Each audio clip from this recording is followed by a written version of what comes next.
ini tentang pengambilan keputusan, yaitu tentang dilema etika.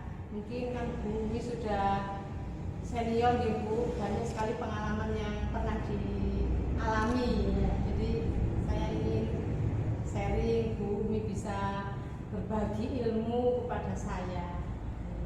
Siap. Ini ada beberapa pertanyaan Bu Umi. Ini yang pertama, selama ini Bu Umi, bagaimanakah panjenengan dapat mengidentifikasi kasus-kasus yang merupakan dilema etika atau bujukan moral? Saya mencoba menjawab ya. Dilema etika, yang dimaksud dengan dilema etika itu kan situasi yang dihadapi seseorang di mana keputusan mengenai perilaku yang layak harus dibuat. Jadi dilema etika itu benar musuh benar, kan seperti itu ya, benar lawan benar. Situasi yang terjadi ketika seseorang harus memilih di antara dua pilihan, di mana kedua pilihan secara moral benar tetapi bertentangan. Kemudian bujukan moral benar lawan salah, ya, yaitu situasi yang terjadi ketika seseorang harus membuat keputusan antara benar dan salah. Seperti itu ya. Nah, kemudian Bu Umi, bagaimana panjenengan menjalankan pengambilan keputusan di sekolah, terutama untuk kasus-kasus di mana ada dua kepentingan yang sama-sama benar atau sama-sama yang mengandung nilai kebajikan? Bagaimana panjenengan itu memutuskan? Jadi sebelum keputusan itu diambil dalam kasus dilema etika ini, kita terlebih dahulu mengumpulkan fakta-fakta siapa yang terlibat, kemudian menganalisis benar atau salahnya, kemudian mengumpulkan alternatif solusi, membuat keputusan yang selanjutnya akan direfleksikan. Seperti itu. Itu yang memang harus bermusyawarah dulu. Ya, harus kita teliti betul ya dulu yang salah yang mana ya. Jangan sampai nanti itu yang benar jadi salah, yang salah jadi benar. Kemudian Bu Umi, langkah-langkah atau prosedur seperti apa yang biasanya panjenengan lakukan selama ini? Oh, langkah-langkahnya. Iya. Mengumpulkan fakta, seperti tadi yang sudah katakan, mengumpulkan fakta-fakta yang ada. Kemudian menganalisis benar salahnya. Jadi benar yang benar kita analisis, yang salah kita analisis.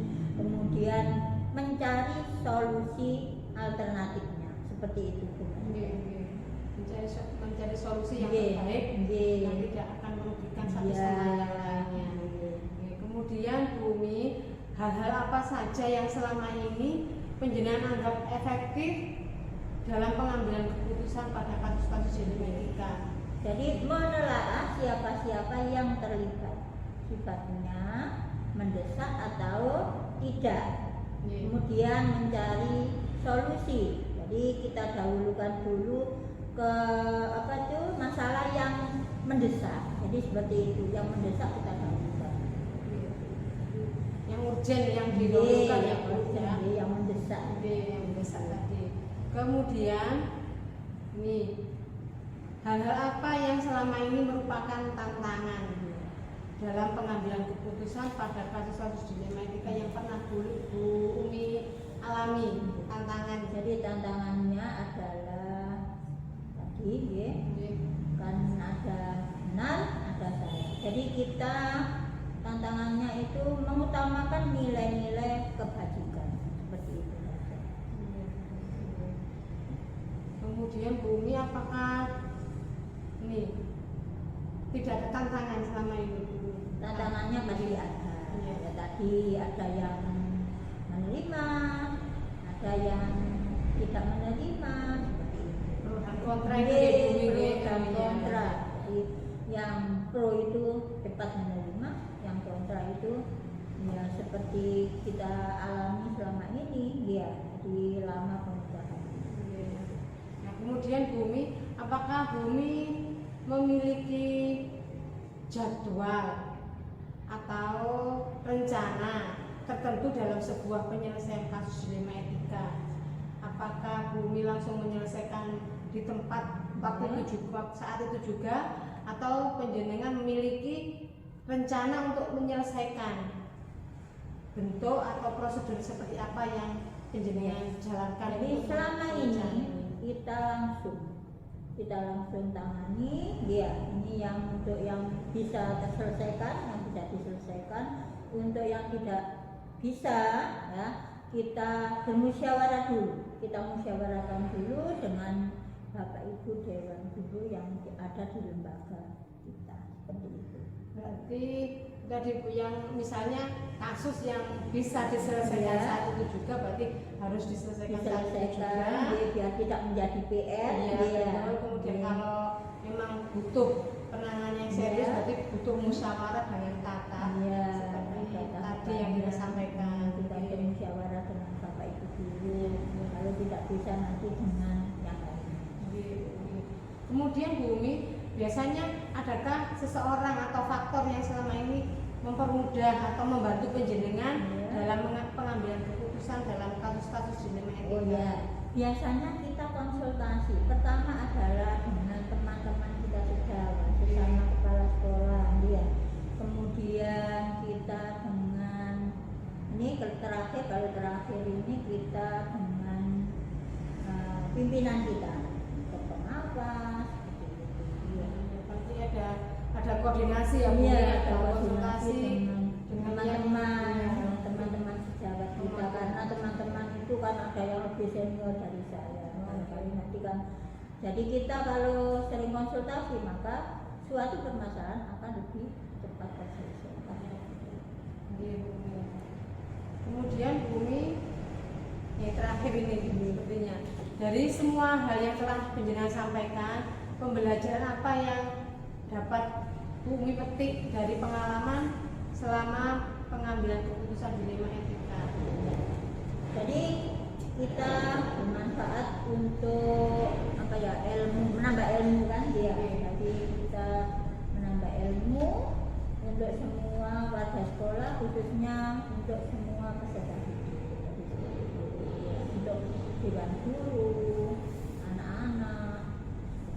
Bumi, bolehkah Bumi diceritakan contoh kasus yang pernah dialami Bumi yang seperti apa sih Bumi? Maksudnya ini masalah guru, nggak ada, ya masalah guru ini sudah karena di lembaga kita tidak bisa terselesaikan, akhirnya kita baru ke dinas seperti itu. Kemudian anak didik juga ada, anak didik kita panggil orang tuanya, kemudian kita ajak bicara. Kalau orang tuanya ini menerima, jadi cepat terselesaikan. Kalau tidak bisa, jadi kita bermusyawarah dengan Bapak Ibu. Seperti itu kita ini tahap demi tahap. Seperti itu. Kalau yang tadi Bu Umi sampaikan kasus tentang Bu itu, kira-kira itu kasus yang seperti apa Bu yang terjadi gitu loh? Kasusnya adalah ya itu tadi, karena disiplin kita kurang disiplin. Oh, Penyebabnya adalah pertama adalah masalah keuangan, ya masalah itu. Akhirnya kalau gajinya sudah habis kan biasanya malas. Nah, seperti itu akhirnya alhamdulillah bisa terselesaikan. Nah, kasus seperti itu kan juga sangat bermanfaat mungkin bagi saya Bumi, karena dengan mengetahui adanya kasus guru yang semacam itu, barangkali di suatu saat itu kita menghadapi hal yang sama itu mungkin bisa menggunakan caranya Bumi tadi, bermusyawarah, Mengadakan bimbingan dulu, kita manggil, ya kita bimbing 1 sampai 3 kali. Kemudian nanti kalau sudah nggak bisa, kita ke atasan kita siapa? Pengawas, dia. Pengawas tidak bisa terselesaikan. Kalau pada waktu itu memang saya ke pengawas ini tidak, saya akhirnya diam. Akhirnya kok ada pengawas lain, ini langsung ke dinas. Akhirnya saya disuruh membuat lagi dan alhamdulillah bisa terselesaikan dan juga dibantu oleh teman-teman yang lain, karena teman-teman kan juga merasa dirugikan. Berarti ketika kita menyelesaikan atau mengambil keputusan itu kita tidak berjalan sendiri ya Bu? Iya. Kita melibatkan Beberapa pemangku kebijakan, ya, misalnya pemangku pengawas, bisa. komite juga bisa. Ya. Jadi, sehingga putusan yang Bumi ambil tadi betul-betul tidak merugikan siapapun Iya. gitu loh, ya. Sebenarnya kita ya nggak enak kalau mendapat hukuman yang apa ya, hukuman yang berat karena memang dari bionya sendiri, karena tidak disiplin kan itu juga ada undang-undangnya. Iya. Karena kita kan terikat dengan peraturan Iya, kedinasan Bumi ya. iya. Jadi kan sebagai seorang guru itu harusnya juga tahu gitu loh, Iya. tahu dan bisa Tahu melaksanakan itu tugasnya, profilnya, gitu. masalah yang di luar tidak boleh dicampur aduk, masalah keluarga tidak boleh dicampur aduk dengan Iya. masalah kedinasan. Kita harus profesional Iya, intinya nih Bumi ya. iya. Nah kemudian kalau tadi tentang disiplin guru sudah, Iya.